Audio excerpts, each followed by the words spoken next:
We have lots to cover in today's video, including the latest trade talk around the NHL. Today's trade rumors focus on teams like the Bruins and the Sens, who continue to talk around Linus Ullmark. We have news on the Philadelphia Flyers, the Red Wings, the Ducks, the Avalanche, the Penguins, and the Flyers. Plus, we have big news out of Arizona today. The land auction that Alex Marullo wanted to use to buy the land to build a new Coyotes arena has been canceled. We'll discuss everything we know there quickly. Plus, we have lots of other news around the NHL, including some hirings and some signings and news regarding some front office moves. All that and more coming up next.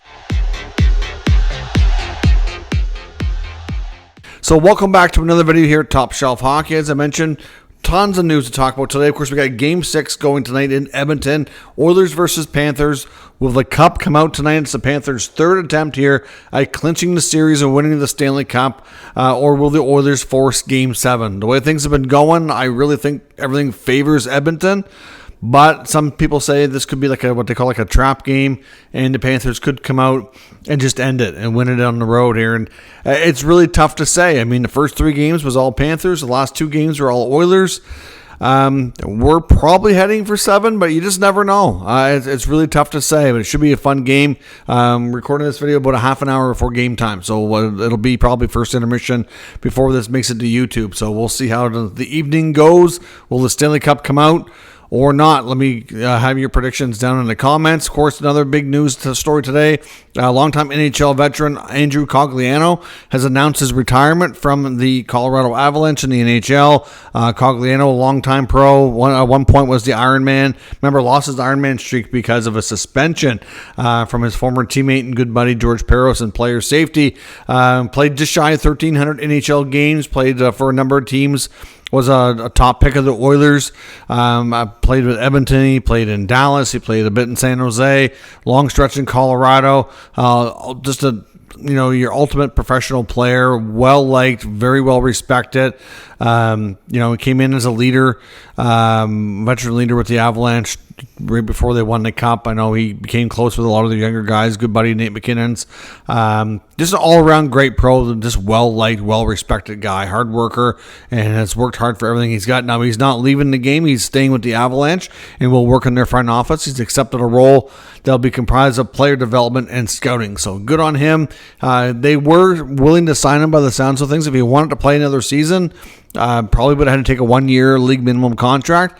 If he wanted to do that, they were willing to do it, but he decided it was time to hang him up and move on. Another player who's not hanging him up and not only wants to play, but maybe multiple years, is Leafs defenseman Mark Giordano, which I found shocking at his age, over the age of 40.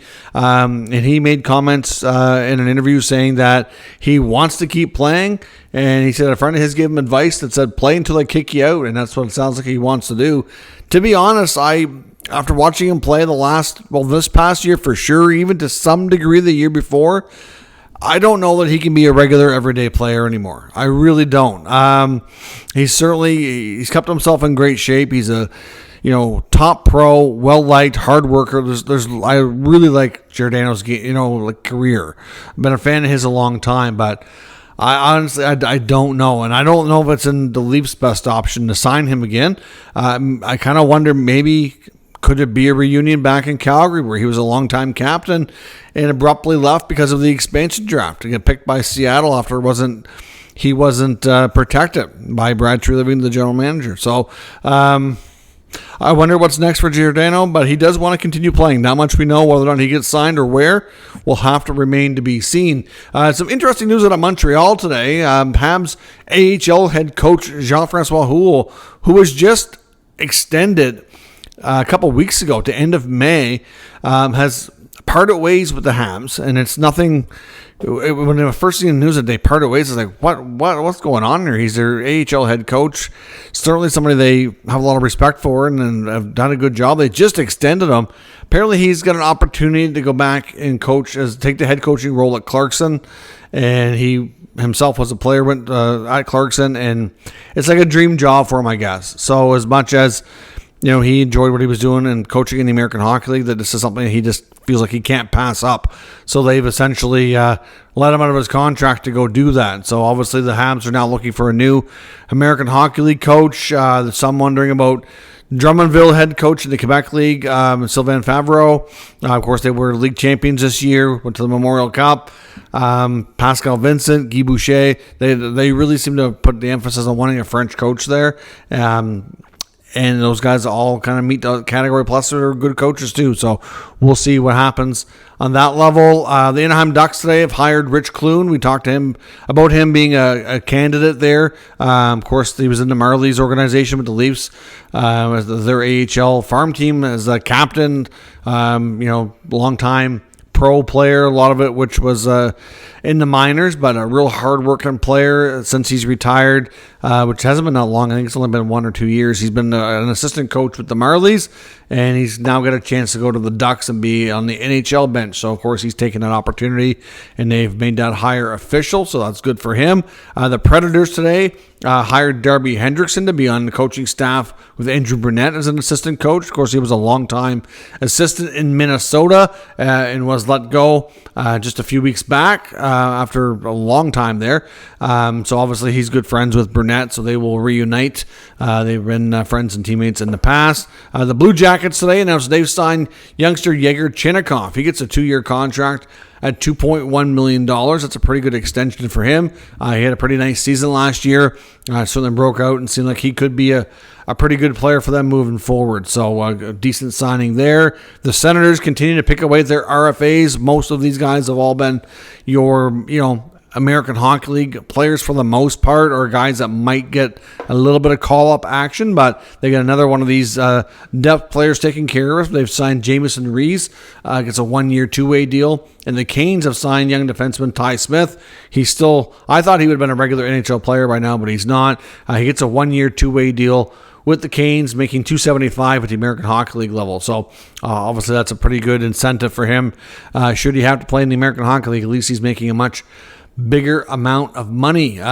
Big news regarding the Coyotes today. I did do a video just a couple hours ago. It's on the channel. The land auction, which was scheduled for June 27th, where Alex Maroulo claimed that he was going to show up and bid and purchase the land to build the future home of the Coyotes 2.0 and bring them back as expansion, has been abruptly canceled by the Arizona State Land Department, which was obviously a major delay, major setback, and could completely derail this project. We don't know. So essentially, in that video, I went into a lot more in-depth analysis, so I just want to touch on it, and we do have a few more details here now.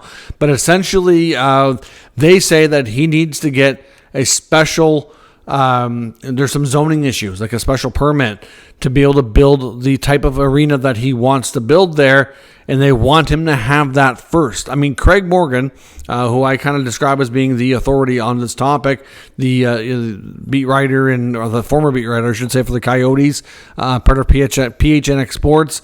He and his podcast partners there, former video coach Steve Peters and Liam Merrill, they've talked about this at length, and they like the local experts that I normally defer to when I need to get information on this topic. And they've been saying for a while that the land auction itself is only one of many hurdles he's going to have to go through to get this deal done. That essentially there's a lot of zoning issues in that, even if he shows up and gets the land, there's a lot left to do before we can even get a shovel in the ground. So the council here of the State Department have decided that, which makes total sense, by the way, he should have that done first. Imagine that.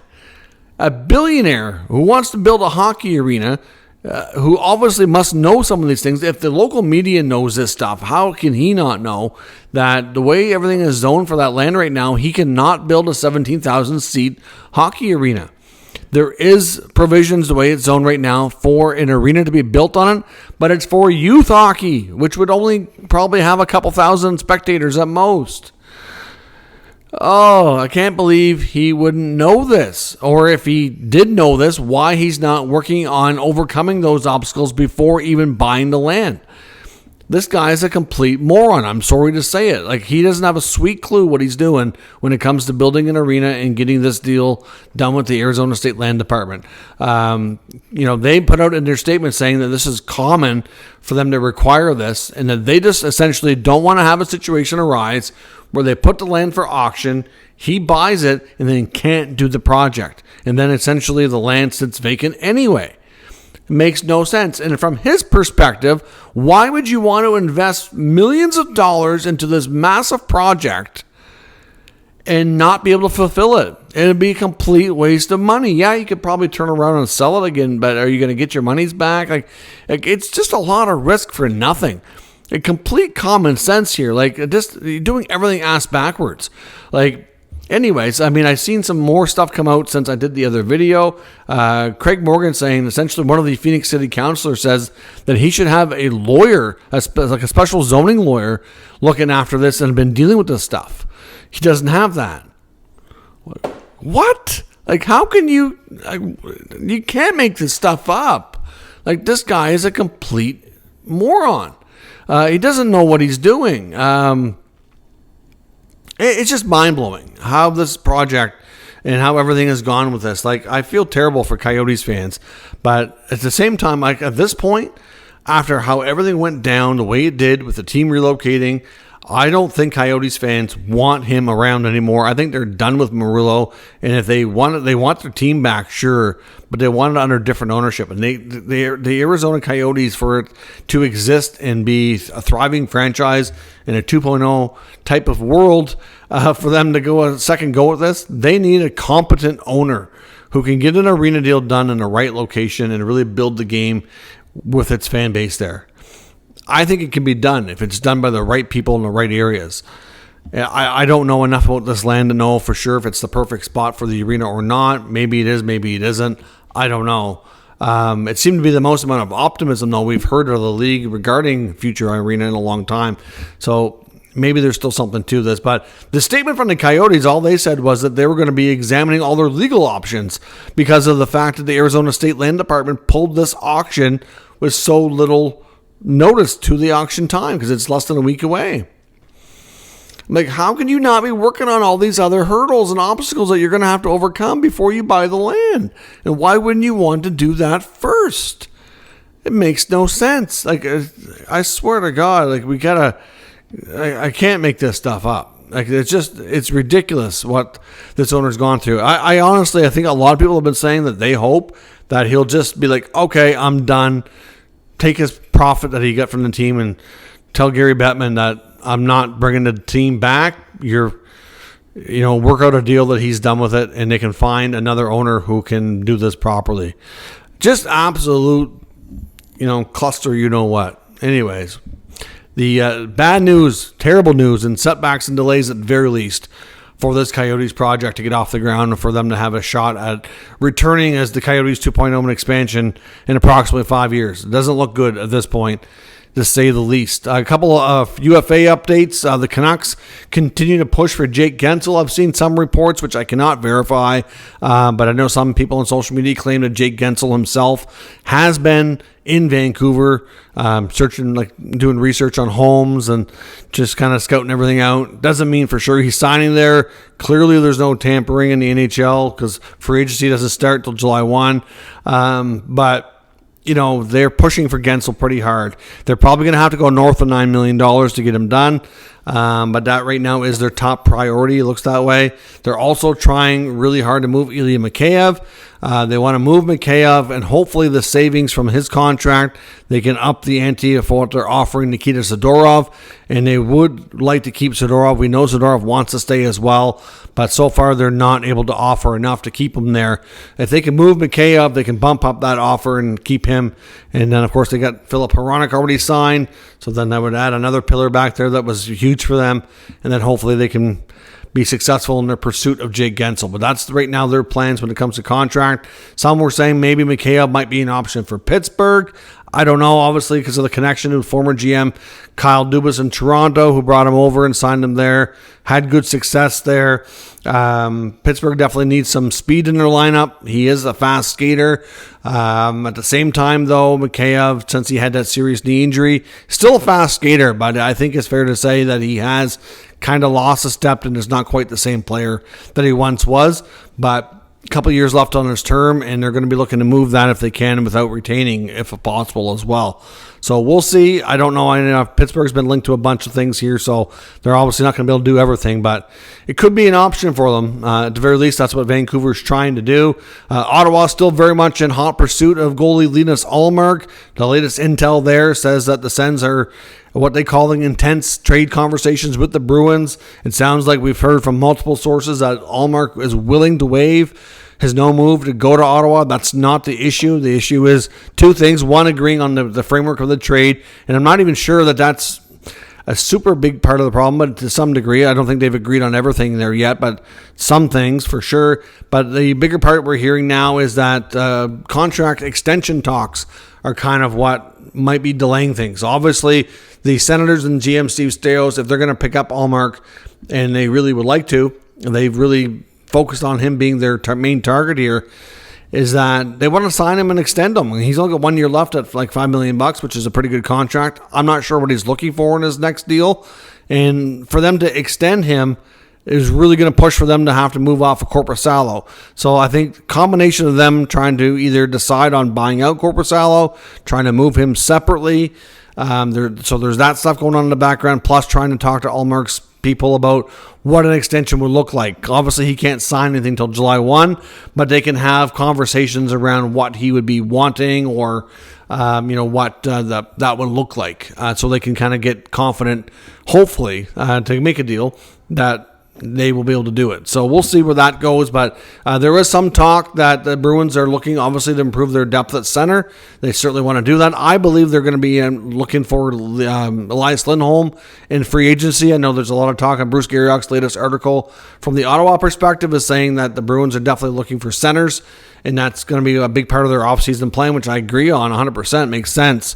But I think they'll target Lindholm. I know Elliot Friedman even said that he thinks the most likely landing spot for Lindholm is Boston. So to me, I think they target him with the savings from Ullmark, unless they take something back in the Ottawa trade that eats up a lot of that. But at the very least, they might take Anton Forsberg is what the rumored deal was so far. I don't know if that's happening or not. The Sens would keep Forsberg probably as the backup if they could move Korpisalo. I think it's complicated. There's just a lot of moving parts there. So I don't know that we're going to get a deal finalized here real quick. I wouldn't be surprised if this drags on for a little bit before we find out that either A, it's happening, or B, they've just decided it's too complicated and it's not happening. But there was some belief that the Bruins like Shane Pinto. He's not signed, so of course they're asking about him, which makes total sense. League executives are telling Bruce Garriock that because the Sens are involved in so many trade talks, they would have an idea, if we ask around the league who's willing to talk, that the Senators have made it clear to teams that they do not want to move Shane Pinto. So for Sens fans concerned that he could be part of a package, I wouldn't think you have to worry about that here as of right now. So we'll see, but they continue to push for Ullmark. Ross Colton and the Avalanche organization has become a trade piece that's generating interest as well. Colton has been mentioned by Frank Saravalli and Daily Faceoff's trade bait board as a cost saving since they have so much money tied up in Nichushkin and Landeskog, and they're not clear on their availability for next season yet and how that's all going to play out, that it's hard for them to move forward here with limited cap space. As much as they like Colton and they just picked him up last year and extended him, that they might be looking to move him. The main thing I've seen him linked for so far is to the Leafs. And the reason everybody says everybody's linked to the Leafs is because of the fan base. The fan base is so big, they're all over social media, and it seems like every player, they want them. So at the end of the day, I've seen him linked to the Leafs, but the only way I can say that he's linked is because there's so many Leaf fans online saying he'd be great for the Leafs. But besides that, I can't verify that they're actually interested. For them to have any chance to do that, they'd have to offer like a Yarncroke or a Liljegren, or something would have to come off their books. And I don't think Colorado would want that because they can't afford to take a contract because they're shedding money. So I don't know that would actually happen. But I know Leaf fans are loving the idea of Colton being their third line center. So we'll see. We'll see where that goes. Patrick Laine to Pittsburgh is an idea that I've seen suggested by Pittsburgh media, and it seems to be something that does kind of make sense. Of course, we know they want to add some scoring. We want to add some speed. Obviously, like I said, with Mikheyev, he to some degree would make sense, but they're going to obviously not be able to do a whole bunch of stuff with their cap situation. But Laine to Pittsburgh, the main way that they're kind of justifying this is if they take the whole contract off of the books for Columbus, that maybe and Columbus takes Riley Smith back, that maybe the Jackets would do that. I don't know. Hard to say. I mean, at this point, they want to get the cap hit off their books. They definitely want to get Laine a fresh start. 1 year of Riley Smith wouldn't be the end of the world to take back, but I think they might want more than that, but we'll see. Laine to Pittsburgh is an idea that's out there and also could generate some decent ideas. So we'll see where that goes. The Flyers are involved in a lot of stuff. We've heard about Flyers and Senators. I do think that any talk around those teams making a deal, if it happens, is probably going to happen on the draft floor, because I think it's going to be contingent on who is available at number 7, which is where the Sens pick right now. And if the Flyers really want that, they'll make a push to try to trade with them to move up. Hard to say if it happens, but they also do have other pieces on the market that they're kind of willing to move. And one of them is Joel Farabee. I think he would interest the Senators. I'm not sure, probably a few other teams too, for that matter. He's still fairly young, and I think he can be a solid 30 goal scorer myself. He's not making a ton of money. He's got some term and money on his contract. Reasonably young, was a high pick. American-born player. The Sens, I know for them, they have a large chunk of their core is American, so he probably knows a lot of those guys playing up through the U.S. national team program. So not to say for sure he's going to go there, but I know with all the talk of Ottawa, Philly, I can see him being of interest to them, but hard to say where he goes. But he is available. That much we do know. Don't be shocked if we see a Joel Farabee trade. And could John Gibson end up in Detroit? There is some speculation. We've heard the other day that Steve Yzerman is kind of exploring the goalie market. No guarantee he does anything. He could return with what they have in-house already between Husso and Lyon. Reimer's a UFA, so I'm not sure what they're doing there with him, if he'll return or not. But we knew that Yzerman, with all the goalies that have been rumored to be on the market, that he was looking to see if he could upgrade. And there's been some talk here that I've seen today that he might be chatting with his old buddy Pat Verbeek, GM of the Ducks, about John Gibson. Of course, Gibson's been basically available for the better part of 2 years. Nothing's come to be. Verbeek's never gotten a deal that he's liked since he's been there as GM. I'm not sure really what the asking price would be. Yzerman, when he was talking to the media today, made it sound like if he did make a move on a goalie, he just doesn't want somebody who's going to come in short term and be gone. So it would have to be somebody with term or somebody he could extend that he'd be content with for the next 2-3 years at least. That's the impression I got. So we'll see what he does. Gibson does have some term. Not one of the greatest options out there, to be honest, because his numbers haven't been fabulous, but I do think he's a real good goalie, and I think a lot of his play has been contingent on a weak, young, rebuilding Ducks team in front of him. But hard to say, because earlier in his career when they were more competitive, his numbers were really good. So hard to say, but Gibson to the Red Wings, I wouldn't give it a high probability of happening, but I can understand why Yzerman's exploring it. I don't know if they'll end up making a deal. I'd probably be a little bit surprised, but you never know. Crazier things have happened, as they say. So that is all your news and rumors for today. Of course, like I said, Game 6 coming up here in just about 10 minutes time. By the time this video hits YouTube, we'll probably be into the first intermission. So certainly let me know your predictions. And if the Stanley Cup comes out tonight, I'll probably do another video recapping, talking about the Panthers win. Otherwise, we'll see you for Game 7. Let me know your thoughts on all the news today in the comments. We'll discuss further. If you're new to the channel, make sure you subscribe and stick around. We'll keep you up to date with all the news, rumors, and analysis of all 32 NHL teams. Thank you for watching. I'll catch you next time.